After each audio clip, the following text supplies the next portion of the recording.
My son-in-law demanded that I give him $50,000 for a new car. When I refused, he kicked me out of the house. When my house went under renovations, I thought it would be a simple inconvenience. The contractors promised 2 months, maybe 3, and I'd be back in my little haven. Jessica, my daughter, insisted I move in with her and Ryan in the meantime. She said it was no trouble. They had a guest room, and besides, it would give me more time with my granddaughter. Sounded perfect, too perfect really. But I agreed, thinking it was the most practical solution. From the moment I arrived, I was determined to be as invisible as possible. I'm not one to impose, and I knew how important it was for young couples to have their space. I cooked dinners to lighten their load, cleaned up after everyone, and even offered to babysit whenever they needed. Jessica seemed to appreciate it, and Ryan was polite enough at first. It wasn't until I suggested opening a small shared account for household expenses that the dynamics began to shift. I thought it was a practical idea. I'd contribute a little extra for groceries and utilities so that my stay wouldn't strain their budget. Jessica was grateful, but Ryan's smile didn't quite reach his eyes. I shrugged it off, thinking he wasn't comfortable discussing finances. Weeks passed, and I noticed Ryan's attitude becoming colder.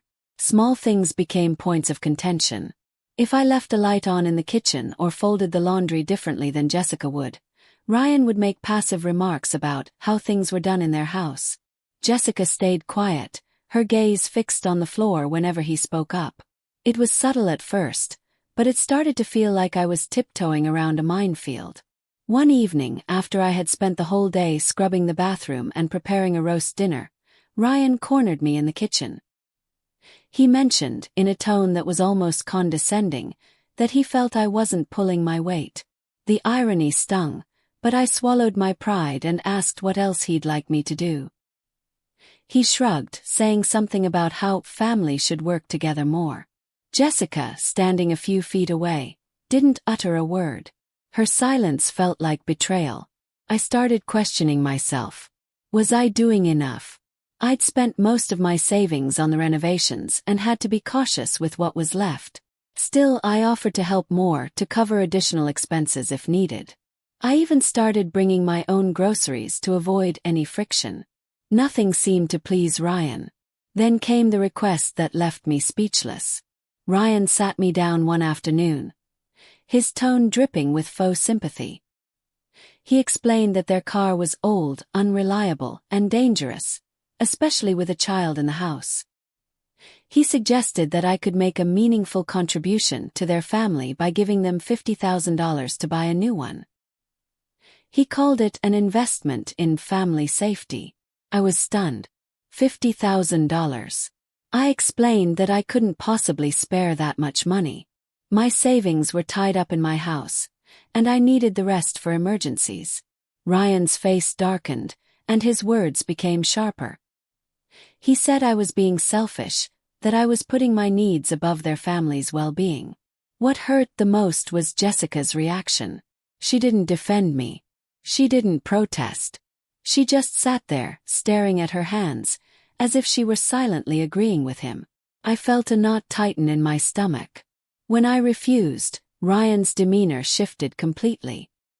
His face hardened, and without any pretense, he told me outright that I needed to leave their house.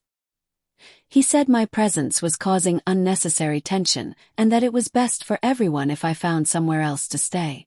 Jessica didn't look at me. Her silence felt like an endorsement of his words. My daughter, my own daughter, was letting him push me out. The walls of their home felt colder than ever, suffocatingly so. Tears welled up in my eyes as I packed my belongings that night. Each item I folded into my suitcase felt heavier than it should, not because of the weight, but because of the betrayal that clung to it. My hands trembled as I gathered my things, replaying Ryan's harsh words in my mind. The sting of Jessica's silence made it even worse. I wanted to confront her, to ask why she hadn't stood up for me, but the lump in my throat was too big to swallow. Instead, I focused on leaving quietly without a scene. Before stepping out of the house, I made one last decision. I logged into the shared account I had set up weeks earlier and withdrew every penny I had contributed. It wasn't much in the grand scheme of things, but it was money I had put in voluntarily, out of generosity. I didn't feel guilty. I refused to let them continue benefiting from my kindness after pushing me out like this. They didn't deserve it. I left no note, no explanation. I simply walked out the door, carrying not just my luggage, but also a heart weighed down by disappointment. The first place I went was a small hotel on the edge of town. It wasn't anything luxurious, just a clean, quiet room where I could collect myself and figure out my next move. Sitting on the stiff bed, I felt a strange mix of emotions. There was relief in finally being out of that hostile environment, but it was overshadowed by an ache I couldn't ignore. This was my daughter, my flesh and blood, who had stood by as her husband practically threw me out. I stared at my phone, wondering if she would call to check on me. The next morning my phone buzzed. For a brief moment, I felt a flicker of hope, thinking Jessica might be calling to apologize. Instead, her voice, cold and sharp, accused me of violating her trust. She said she'd checked the shared account and saw the withdrawal. She didn't ask why or try to understand. She just launched into accusations, calling me selfish for taking the money. I sat there, stunned, as her words poured out. Then came Ryan's voice in the background, chiming in about how my actions were proof of my disrespect for their family. I took a deep breath, steadying my voice before responding. I reminded her as calmly as I could that the money in that account was mine to begin with. I'd put it there out of goodwill to help them during my stay. If anything, their betrayal had invalidated that goodwill. My words didn't seem to land. Jessica kept harping on about trust and how families shouldn't betray each other. The irony was almost too much to bear. The call ended with her abruptly hanging up, leaving me sitting in the silence of the hotel room. I stared at the phone, wondering when exactly our relationship had taken such a turn. The daughter I'd raised to be kind and understanding was now siding with a man who saw me as nothing more than a burden. As the minutes ticked by, I felt a resolve harden within me. If this was the path Jessica had chosen, I would no longer sacrifice my peace for her approval. The knock on my hotel room door startled me. When I opened it, there was Jessica, standing with her arms crossed and an expression I could only describe as a mixture of frustration and guilt. She didn't waste any time. Without even stepping inside, she accused me of making their financial situation worse by taking the money from the shared account. Her words stung not because of what she said, but because of how she said it, like a stranger, not my daughter. I stood there in silence for a moment, letting her words sink in. She went on about how they were now struggling to cover unexpected expenses, painting me as the villain who had sabotaged their family. I wanted to remind her that the account was my contribution in the first place, a gesture of goodwill that had clearly gone unappreciated. But I knew reasoning with her wouldn't change her perspective. She wasn't here to listen, she was here to vent. Eventually I cut her off. I told her I'd done nothing wrong, that I had simply taken back what was mine. Her eyes flashed with anger, but there was something else there too. Hesitation, maybe even doubt. For a split second, I thought she might realize how unfair she was being. But she just shook her head, said something about how families should support each other, and left. The weight of her disappointment lingered long after she was gone. Few days later Ryan called. His tone was warm, almost overly so, and he apologized for any misunderstandings. He suggested we have dinner together to talk things through, to clear the air. I was skeptical, but I agreed. A part of me wanted to believe that maybe this was their way of making amends. I arrived at their house that evening, cautiously optimistic, though my instincts told me to keep my guard up. The dinner started off fine. Ryan was charming, Jessica was quiet, and for a brief moment, it almost felt normal. But as the meal progressed, the atmosphere shifted. Ryan began talking about their car again, how it had broken down completely and how expensive the repairs were going to be. He painted a picture of hardship, emphasizing how difficult it was to manage with a young child and no reliable transportation. It didn't take long to realize where this was going. He wasn't just venting. He was building up to something. Sure enough, he finally asked if I could lend them the money for the repairs. The way he framed it, as a loan, not a gift, was almost laughable. I'd heard this before. It wasn't about a loan. It was about them expecting me to shoulder their financial burdens yet again. I put my fork down and looked Ryan directly in the eye. I told him firmly that I wasn't a bank, that I wasn't there to solve their problems, and that my financial support ended the moment they decided to push me out of their home. The words came out stronger than I expected, but I didn't regret them. For too long, I'd let their needs take precedence over my own. It was time to draw a line. Jessica's face turned red, and for a moment, I thought she might finally stand up for me. But instead, she just looked at Ryan, as if seeking his approval. He, in turn, looked annoyed but didn't push further.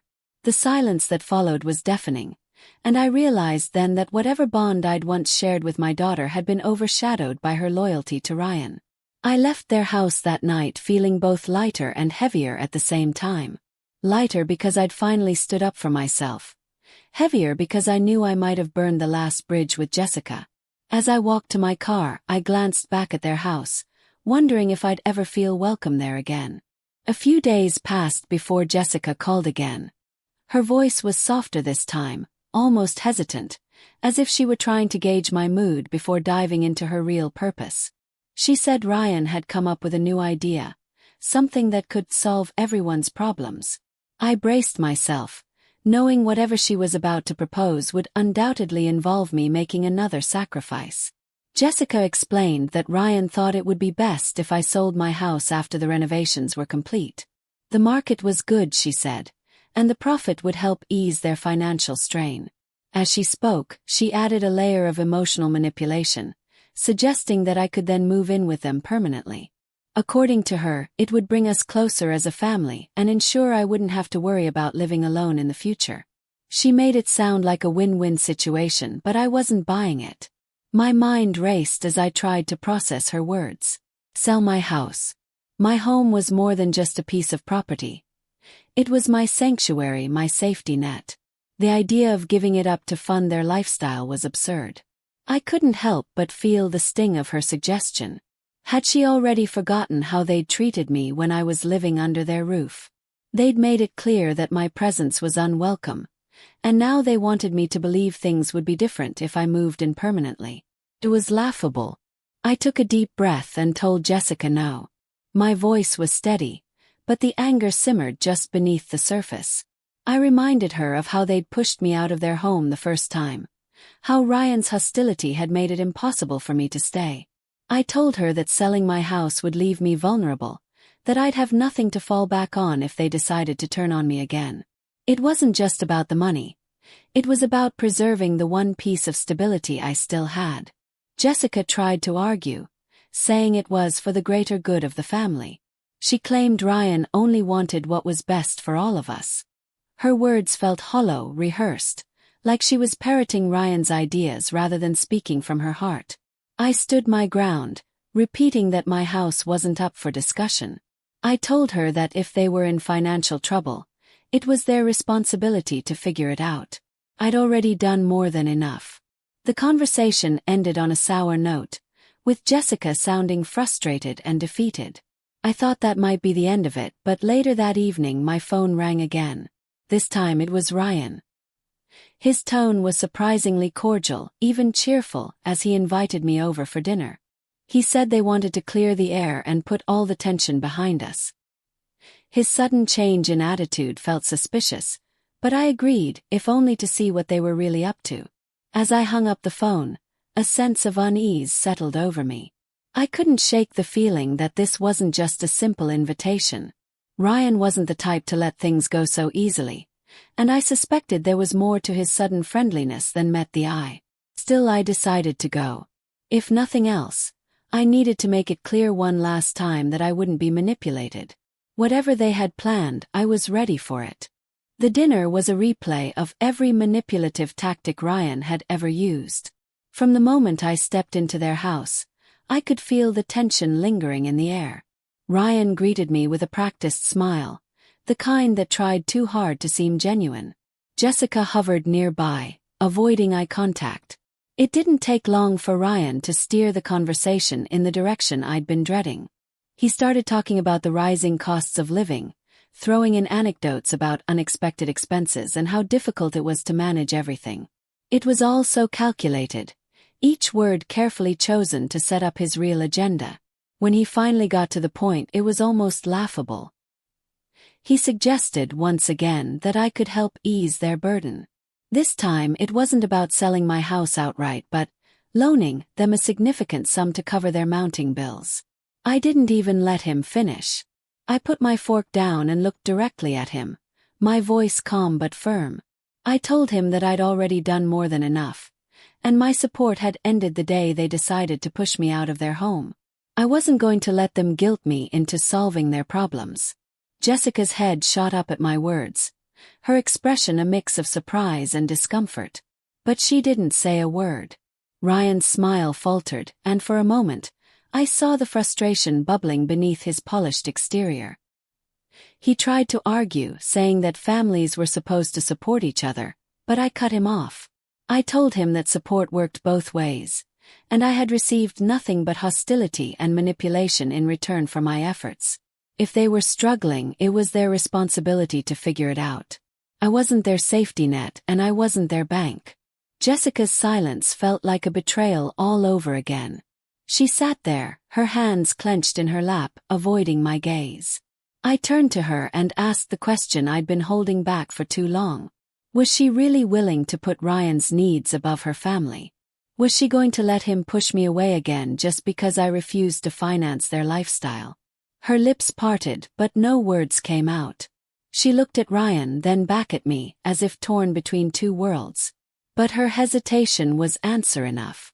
She wasn't going to stand up for me, not now, not ever. The realization hit me like a cold wave, but it also brought a strange sense of clarity. I stood up, my chair scraping loudly against the floor. I told them both that I was done. Done with the manipulation, done with the guilt trips, done with trying to be a part of a family that clearly didn't value me. I told them time would reveal who was truly in the wrong here. My voice didn't waver, and for the first time in years, I felt a surge of power in my words. Ryan didn't say anything. Jessica's eyes filled with tears, but she still didn't speak. I grabbed my coat and walked out of their house, not bothering to look back. As I drove away, I felt a mix of sadness and relief. Sadness for the bond I'd lost with my daughter, relief for finally standing my ground and putting an end to their endless cycle of manipulation. The house disappeared in my rearview mirror, but I knew the impact of that night would linger. It wasn't just the end of an argument. It was the end of a chapter.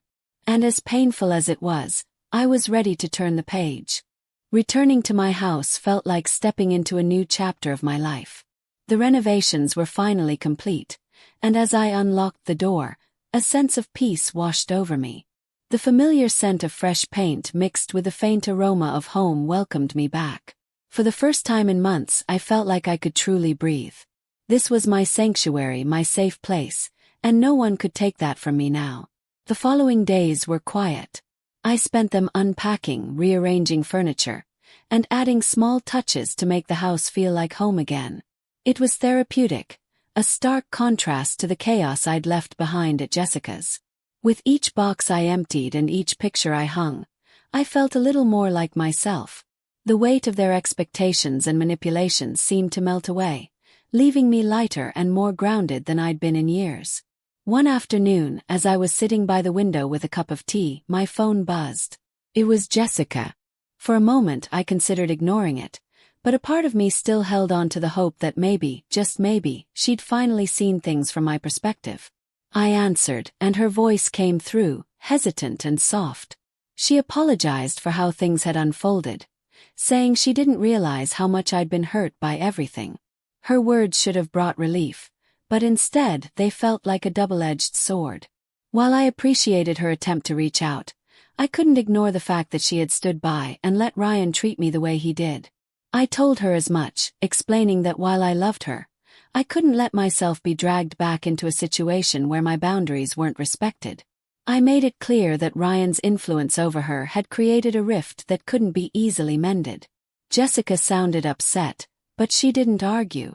She asked if we could try to rebuild our relationship, just the two of us without Ryan's involvement. While the offer sounded promising, I knew it wouldn't be that simple. I told her we could take things slowly, but I wouldn't compromise on my peace. She needed to understand that any future relationship we had would need to respect the boundaries I was setting now. As the call ended, I felt a mixture of sadness and resolve. I loved my daughter, but I couldn't keep sacrificing my well-being for her choices. It was a painful realization but also a freeing one. Love, I realized, didn't mean tolerating toxicity. It meant caring enough to set boundaries, even if it hurt. In the weeks that followed, I found a new rhythm. My days were filled with small joys, tending to my garden, reading by the fireplace, and reconnecting with old friends. Life wasn't perfect, but it was mine, and that was enough. Jessica and I spoke occasionally, our conversations careful and tentative, but there was a sense of progress. She seemed to understand that I wasn't going to be the same person who had once put everyone else's needs above her own. The distance between us wasn't just physical. It was a necessary space for both of us to grow.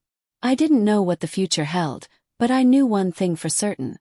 I was done compromising my happiness for others. My house, my life, and my peace were mine to protect, and for the first time in a long time I felt strong enough to do just that.